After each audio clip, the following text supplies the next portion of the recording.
Aunty கோலத்துல முருகனை பார்க்க குடுப்பன வேணும், சாதாரணமானது இல்ல. இந்த படி ஏறி போகும்போதே மேல சுவாமி தரிசனம் பார்த்துட்டு கீழே வருவாங்க பாருங்க, அவங்கள பார்த்து எப்படி இருக்காருன்னு கேட்பான் நம்மாளு. மனுஷாள் ஒருத்தரை பார்த்து இன்னொருத்தர் எப்படி இருக்கீங்கன்னு கேட்கறது இயல்பு. இவனே இவன் பாவத்தை தொலைக்க பழனி மலை மேல ஏறிக்கிட்டு இருக்கான், அங்க இருந்து பாவத்தை தொலைச்சிட்டு கீழே வர்றான் பாருங்க, அவனை பார்த்து அவர் எப்படி இருக்காரு அப்படி. இப்ப போக முடியாதுன்றான். என்னமா அவர் ஆண்டி கோலத்தில் இருக்காராம், உன் கதை அவ்வளவுதான்மா. இவன் உடனே படி ஏறின பய கடகடன்னு கீழே இறங்கி வெளியே வந்துருவான். பழையபடி இட்லி சாப்பிட்டு காஃபி எவ்விய குடிச்சிட்டு பழையபடி ஏறுவான். ஒரு 2 மணி நேரம் கழிச்சு இப்ப எப்படி இருக்காரு, இப்ப போகலாம். அங்கிருந்து வர்றவன் என்னவா ராஜ அலங்காரத்தில் இருக்கார்.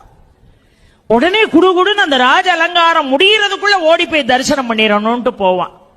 பெரியோர்களே, பூர்வ ஜென்ம புண்ணியம் செஞ்சிருந்தா மட்டும்தான் ஆண்டி கோலத்தை தரிசிக்க முடியும்.